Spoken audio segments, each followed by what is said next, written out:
Olha, esse assunto de hoje é tão importante que eu até vou gravar de pé pra eu poder chegar bem pertinho aqui e trocar uma ideia com você, porque você vai ver que isso é uma coisa que muita gente sofre. Por que a gente às vezes passa tanto tempo estudando, estuda por tantos meios diferentes, é curso daqui, é livro dali, é não sei o que acontece, coisa e tal, e mesmo assim a gente não vê progresso no nosso inglês? Por que depois de tanto tempo se dedicando, parece que a gente nem sequer saiu do lugar? É exatamente sobre isso que a gente vai falar hoje e como a gente vai tirar o seu inglês do vale do atoleiro. But first things first, my name is Leandro and I've been a teacher for over 10 years. E nesse período de tempo a gente já angariou mais de 3 mil alunos. São mais de 3 mil pessoas que estão aí na caminhada, na jornada rumo ao 1% da população que pode de fato ser considerado fluente em inglês. E hoje é o seu dia de fazer parte dessa tribo aqui com a gente. Welcome aboard! E olha, antes da gente pular para a parte principal do vídeo aqui, já aproveita para deixar o seu like nesse vídeo, comentar alguma coisa aqui que você acha que pode talvez ser uma dúvida ou algo do tipo, se inscrever no canal, isso é a parte mais importante de todas. Afinal de contas, aqui a gente sempre tem coisa nova que pode te auxiliar aí na sua jornada rumo à fluência no idioma. E eu quero muito poder te ajudar, mas para isso eu preciso de você aqui comigo, né? Então já aproveita para se inscrever no canal e ativar as notificações, assim o YouTube te avisa sempre que tiver algum vídeo novo aqui com a gente. Pois bem, agora falando sobre o seu progresso no inglês, ou talvez a falta dele, a gente vai dividir esse problema em 3 principais causas. E você vai ver que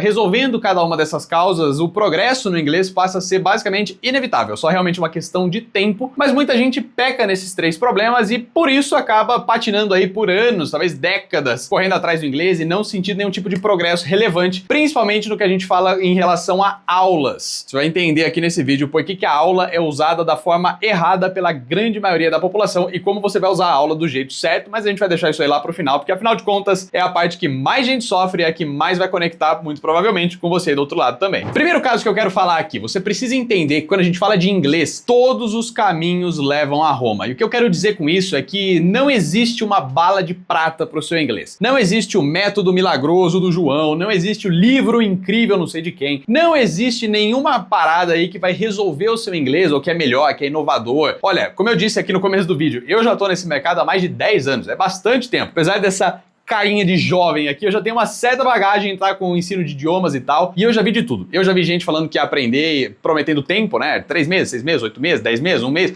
18 meses lá, de uma das escolas aí da Logo Vermelha. Você sabe que isso é algo muito comum. E eu já vi gente falando que ia aprender inglês dormindo. Eu já vi gente falando que ia aprender inglês com, como é que chama aquele negócio? Hipnose. Olha, eu já vi de tudo. E a real é a seguinte, nenhum desses métodos é uma bala de prata para o seu inglês. Não existe algo que você vai usar ali, que inventaram semana passada, e que vai resolver o seu inglês de uma vez por todas. É verdade que o inglês, na real, se você parar para pensar, ele como idioma, ele já tem aí muitos anos de vida, são milhares de anos aí que o inglês já existe, tudo bem, talvez numa forma mais arcaica, antigamente e tal, mas o idioma em si, ele é o mesmo. Alguma coisa ou outra mudou nos últimos 20 anos, talvez uma palavra nova, um termo, uma gíria, esse tipo de coisa acaba sendo agregado ao idioma por quem fala, mas o idioma em si, assim, a espinha dorsal do idioma é o mesmo. Então não há nada de novo que tenha sido inventado aqui que vá superar o ensino aí da forma tradicional, que realmente é assim, você se dedicar ao que você está fazendo e estudar de uma forma bastante relevante e que realmente vai agregar aí no seu vocabulário, no seu conhecimento do idioma e coisas do tipo. Esse é um problema porque muita gente acaba vendo ali, olha, tal pessoa tem um método novo, aí a pessoa vai lá fazer uma aula lá e tal, estuda, sei lá, 3, 6, 4 meses, sai. Não, agora o método agora é aprender inglês com hipnose. A pessoa vai lá e fica ali 3, 4 meses. Agora eu vou aprender inglês dormindo. Aí depois eu vou aprender inglês falando com um bot de IA, porque aí é como um avatar lá renderizado 3D e eu converso com ele, ele me corrige. Olha, são todos caminhos diferentes, mas se você escolher um e for até o fim, tirando esse do inglês dormindo, tá? Isso aí é bullshitagem 100%, isso não existe. Mas os demais métodos, os demais professores que ensinam através da Oxford, através da Cambridge, através não sei do que, se você fizer direito e você se comprometer com aquele ensino, ele vai funcionar para você, porque todos os caminhos levam a Roma. O idioma é o mesmo. É verdade que existem alguns professores por aí talvez não sejam tão qualificados assim para te ensinar o que você precisa aprender. É claro, toda profissão tem gente meia boca, né? A galera meia faz, meia pé de breque, mas eu vou deixar aqui como bônus, tá? 3 dicas para você identificar o seu professor manco. Primeiro vacilo do professor meia boca, ele só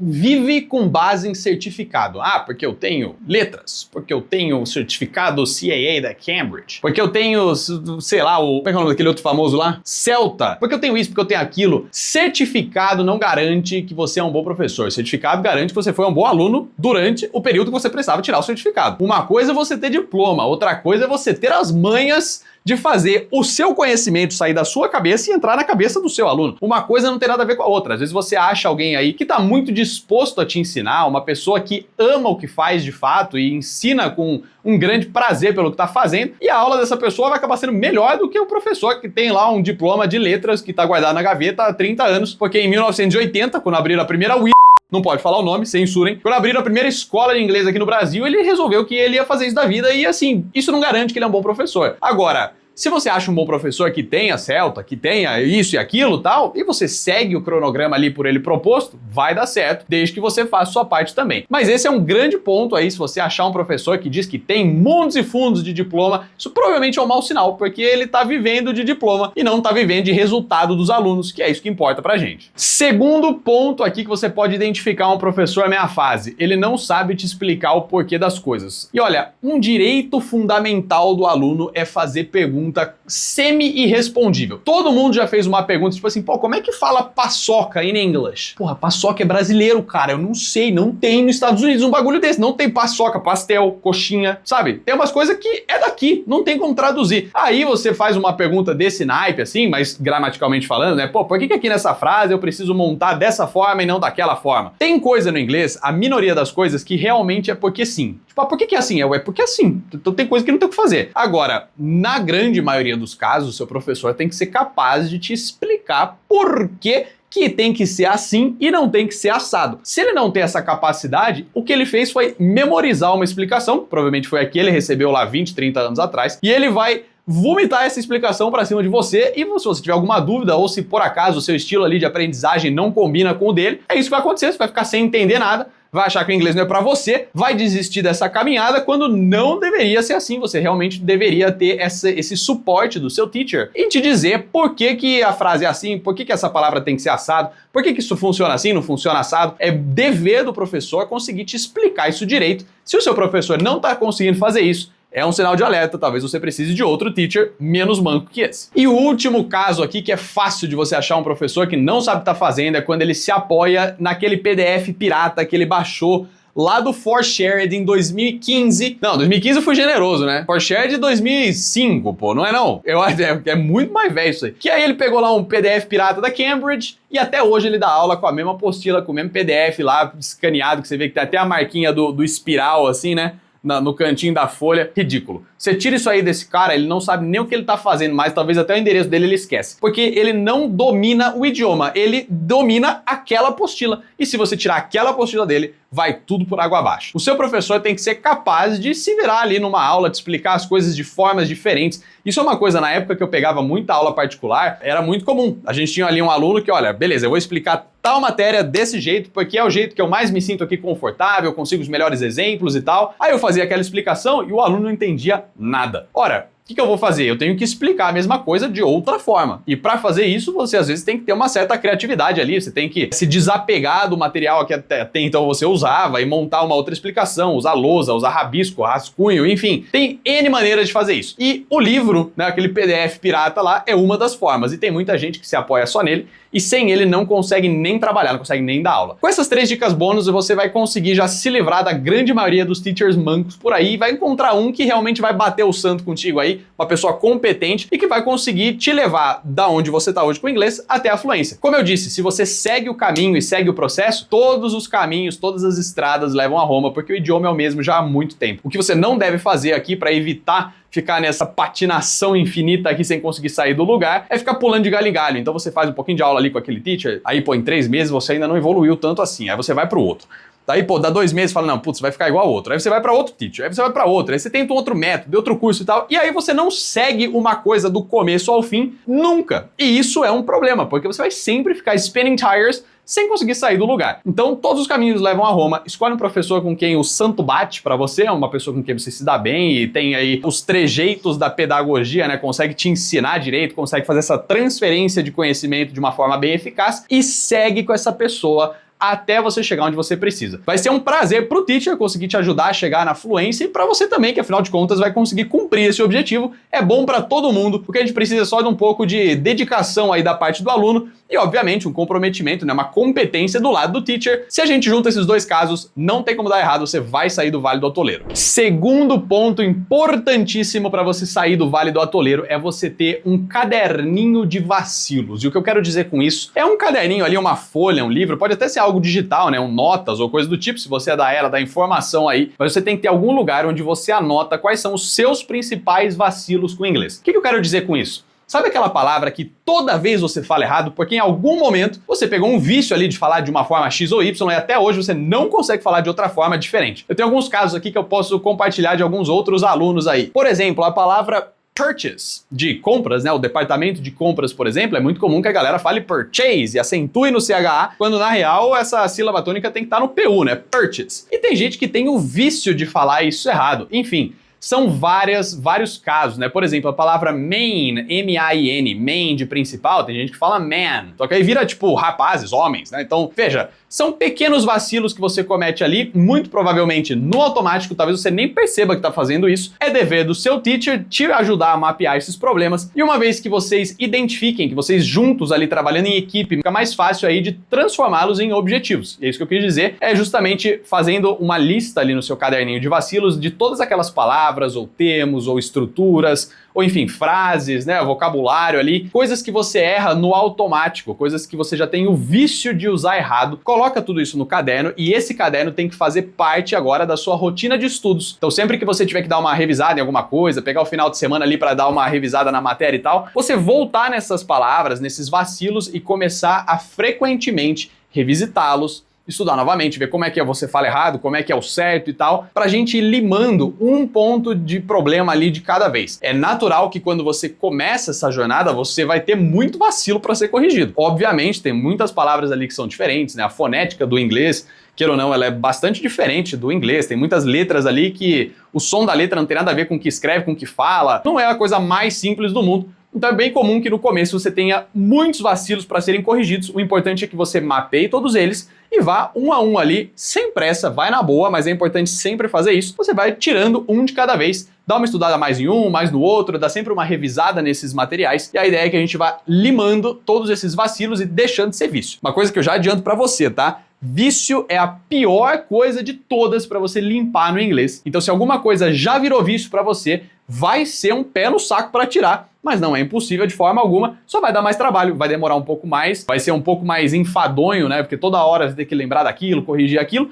mas é possível. Mas pra gente chegar lá, é importante que você saiba quais são esses vacilos. Então aqui dá pra gente quebrar, né, resumidamente em dois tópicos. Primeiro, você ter esse caderninho onde você anota todos os seus vacilos ali recorrentes e o seu teacher tem que te ajudar a identificar quais são esses vacilos. Se por acaso você estiver seguindo uma rota de estudo autônoma em que você estuda sem o auxílio ali de um professor particular ou coisa do tipo, é algo simples de fazer. Você consegue assistindo às aulas, né? Ou se você for aluno do CS, por exemplo, ou coisa do tipo, você consegue ali ir observando como é que é a pronúncia de um determinado item, de uma palavra, coisa e tal, na hora que eu falo ou na hora que algum dos outros teachers lá falam e tal. Talvez você seja aluno do Speaking Rooms, aí isso é extremamente mais fácil, porque você tem o contato, né, direto conosco, mas você consegue ir observando como você falaria uma determinada coisa e como ela é falada de fato. E aí, obviamente, vai ser mais difícil dessa forma, né? Vai ser um pouco mais trabalhoso, afinal de contas, esse primeiro radar aí é você que vai ter que fazer de forma autônoma, mas não é impossível. Mas o importante é que você identifique as coisas, coloque no caderninho e sempre revise pra gente ir limpando esses vícios. E agora, presta muita atenção, porque antes da gente falar do terceiro e maior problema das pessoas que estão presas no Vale do Atoleiro, eu preciso que, se você já aproveitou alguma coisa aqui desse vídeo, já teve algum insight novo, alguma ideia nova, você deixa o like aqui neste vídeo. Isso ajuda muito a gente, porque ajuda o YouTube a entender que esse conteúdo é relevante e distribuir isso para mais pessoas que possivelmente vão estar nessa mesma caminhada rumo ao 1% da população que é fluente em inglês, pessoas que querem se tornar aí parte do 1%ers. E aí é um ganha-ganha, né? Você aprende do lado daí, a gente ajuda quem ainda não nos conhece, e a gente recebe, né, em contrapartida, esse like aí ajuda o YouTube a impulsionar esse vídeo para mais pessoas. Agora sim, depois da pausa do like, agora a gente vai falar sobre o terceiro e maior problema de quem tá preso no Vale do Atoleiro, que é uma parada que, se você parar para pensar, a gente é condicionado a entender, a pensar isso errado desde a escolinha. Tipo, a escolinha eu digo assim, primeira série, tá? Porque quando a gente vai na escolinha, pensa comigo aqui, quando você era criança, você ia lá na escolinha, e aí você chegava da escolinha, sua mãe, seu pai, né, seus responsáveis ali perguntavam, e aí, o que você aprendeu hoje? Essa pergunta tá errada, cara. Sabe por quê? A aula, pelo menos a aula de inglês, talvez a aula da escola até dá pra passar um pano e dizer que sim. Mas a aula de inglês, aquela aula que você faz lá segunda-feira à noite com o teacher, sabe? A aula de inglês não é pra você aprender inglês. Ela é pra você entender o inglês. E sabe como isso é diferente? Na aula você vai entender por que que nessa frase tem que ser assim e não tem que ser assado. Por que que quando eu vou falar assim eu tenho que colocar essa palavra antes daquela? Por que que numa frase condicional, por exemplo, eu tenho que montar ela assim e a ordem das palavras tem que ser o oposto de quando é uma estrutura diferente do sei lá do que? A aula, você vai entender o idioma, você vai entender as regras, você vai entender o funcionamento, por que que ele tem que ser assim e não assado, você vai entender por que que as palavras são pronunciadas de um jeito e não de outro. Em suma, você vai entender como o idioma funciona. Para você aprender inglês, não é na aula, é praticando.